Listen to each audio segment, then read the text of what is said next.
I funded my wife's dream cafe, then caught her cheating with her mysterious Serbian client. I'm 30, married for 4 years to my wife, 27. People are shocked we married young, she was 23. My parents weren't thrilled, urging us to wait, but our connection felt unreal, like we were soulmates. We dated for just 15 months before tying the knot. Crazy, right? Back then, it seemed perfect. Now, with our marriage in ruins, I keep wondering if we rushed it. My jewelry business, run with my brothers, is a cornerstone of my life. We started in our parents' garage, crafting pieces and selling at local markets. Now we have 3 city stores and a thriving online shop, shipping nationwide. People warn against family businesses, but my brothers and I are tight.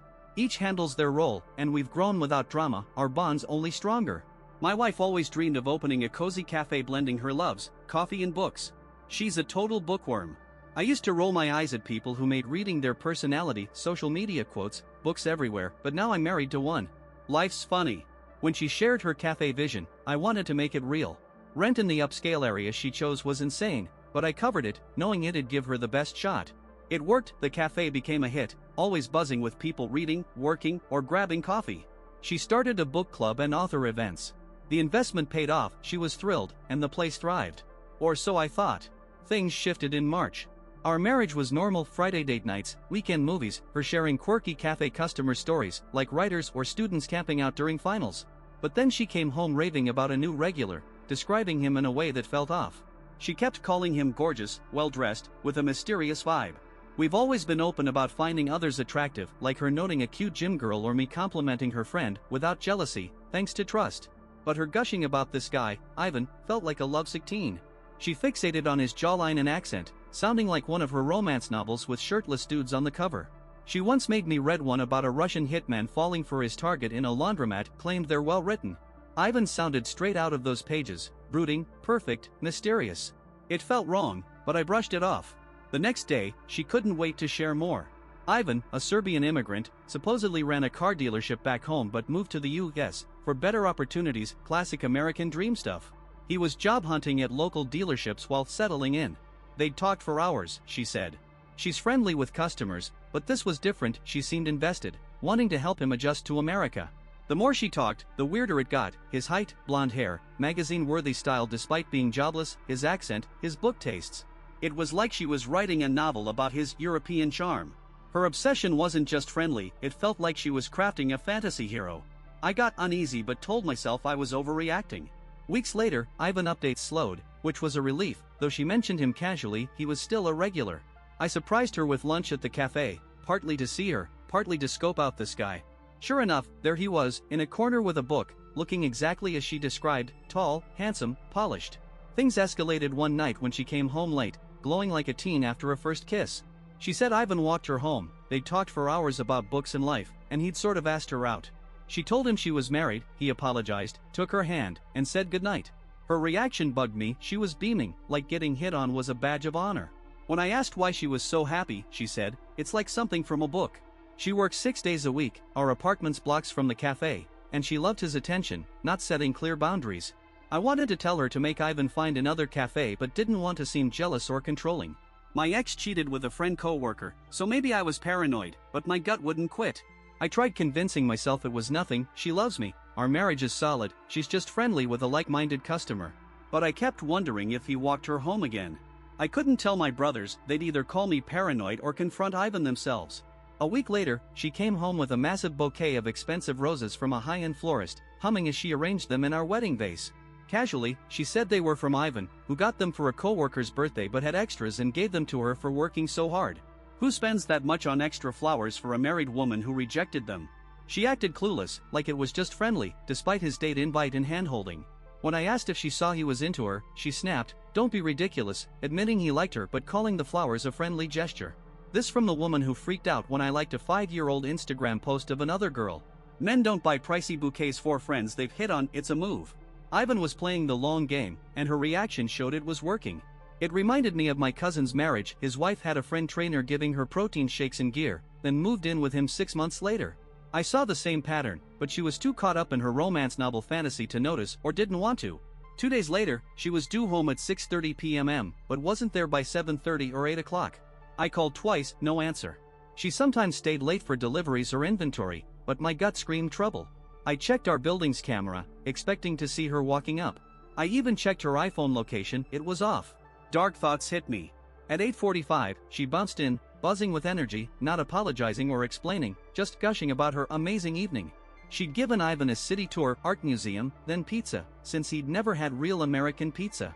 She described it like a first date, savoring every detail. The wife who's too tired for restaurants or museums with me suddenly had energy for a 3-hour adventure with him. She saw nothing wrong with it, telling me, her husband, about her romantic night with another man like she was gossiping with a friend. I remembered her complaining about crowded museums or skipping date nights, yet she found time for Ivan. I couldn't hold back. I looked her in the eyes and asked if she was attracted to Ivan.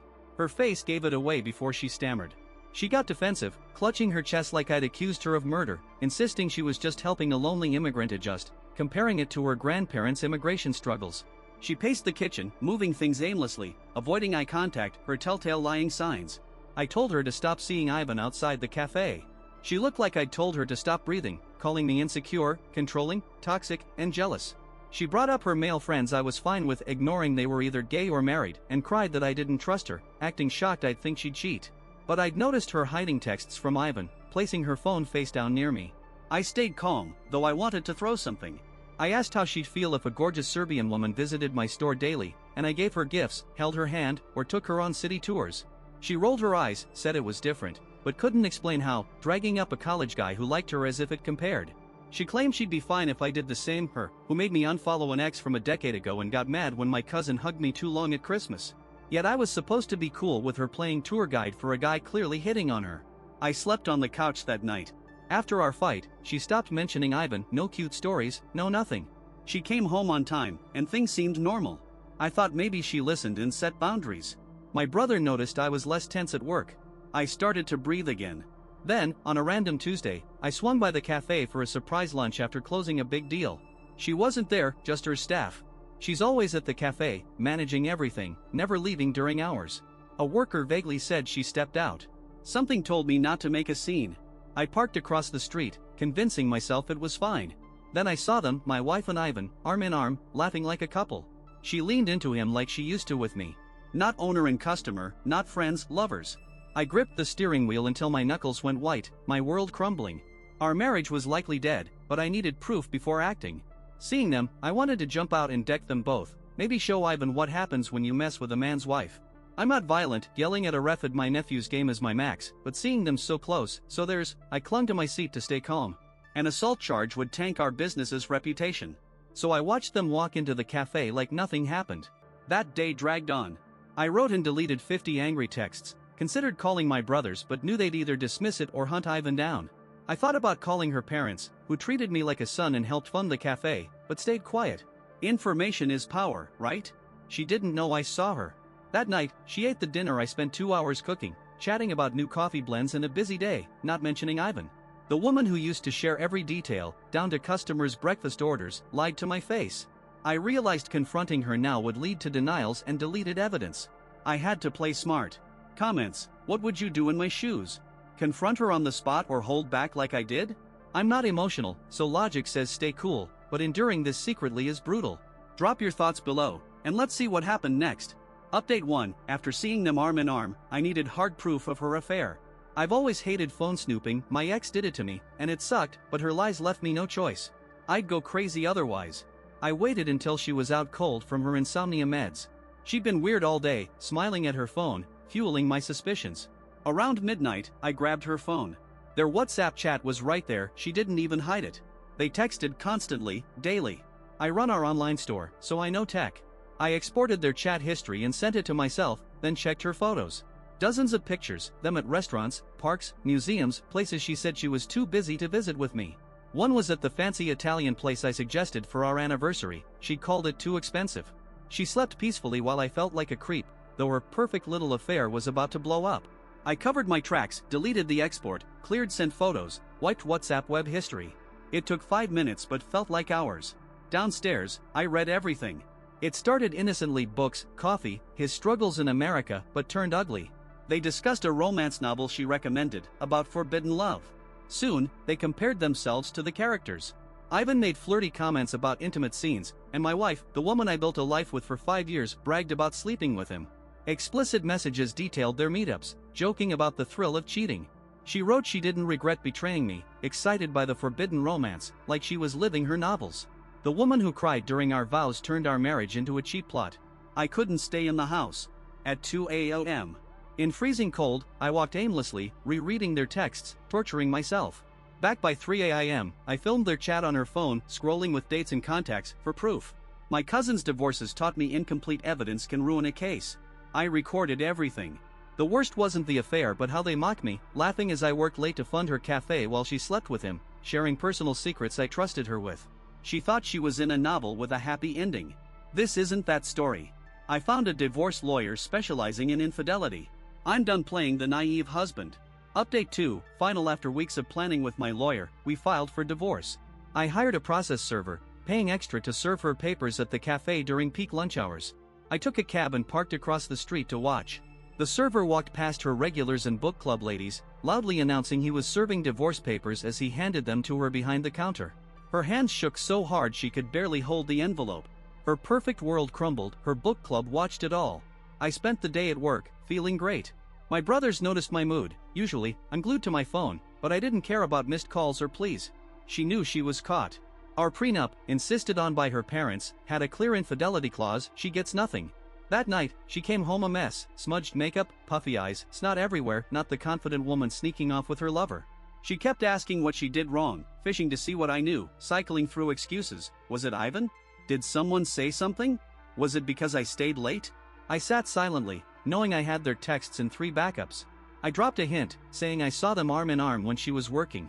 Her face flipped from sobbing to defensive, claiming I was exaggerating, ruining our marriage over an innocent walk, calling me insecure, then begging me to reconsider, even suggesting counseling. I was done with her show and told her to get out of my house. I bought it pre-marriage, which she forgot. She argued, but I pointed to the door. I moved most of our joint account funds to mine. Keeping records business taught me to handle money right. She could live her romance novel, but divorce was real. My lawyer, who handled a friend's cheating case, cost $400 an hour but was worth it. In court, he didn't just present evidence, he told a story. He showed photos of them together despite my pleas to stop, read their WhatsApp texts admitting the affair, and highlighted her spending our money on Ivan, restaurants I never visited, movie and museum tickets, a business conference weekend, even Victoria's Secret purchases tied to texts about its special surprise. Her lawyer's weak defense, me working late or not reading her books, made the judge roll his eyes. The prenup held. Her infidelity meant no alimony. She kept the cafe and her Audi, as I lacked ownership proof. Revenge on Ivan was trickier. I didn't want jail time. One day, I saw him leave the cafe, likely after another cozy day with her. I followed him out of camera range, called his name, and said, "Hey, Ivan, I'm the husband of your mistress." His face froze as my fist hit his jaw. My hand hurt for days, but seeing him sprawled, bloodied, was worth it. He didn't fight back, just wiped his lip and left. His macho vibe was just for married women. One punch was my limit to avoid charges. The sweetest revenge? The cafe's $4,500 monthly rent was due May 1st. My phone blew up with her sobbing voicemails. She couldn't pay. Managing a cafe's tough when you actually have to cover bills, not spend on your lover. She begged, claiming she built it from scratch, forgetting my funding. She offered repayment or a share to save it. I told her to sell the Audi. She cried it was essential for business. I blocked her. A week later, my brother sent a Facebook Marketplace screenshot. Her white Audi was up for urgent sale. She called from a new number, screaming I was cruel for forcing her to sell, destroying her life's work by not paying rent. I laughed, reminding her how fun it was cheating in the cafe I funded. I haven't heard from her since. Her book club ladies mostly stopped going. Public divorce papers for infidelity aren't great PR. My brother says the cafe's nearly empty. I bet it won't last a year without my rent payments, accountant, or her fancy car. Thanks for the support. This is my last update. I've got bigger things than dwelling on the past. My take: what emotions did this stir? It felt almost too literary, like a novel itself, maybe too perfect? But I loved the style. It reminded me of that farm story. Anyone else see parallels? Drop your thoughts below. Check our previous videos linked here, subscribe, and take care.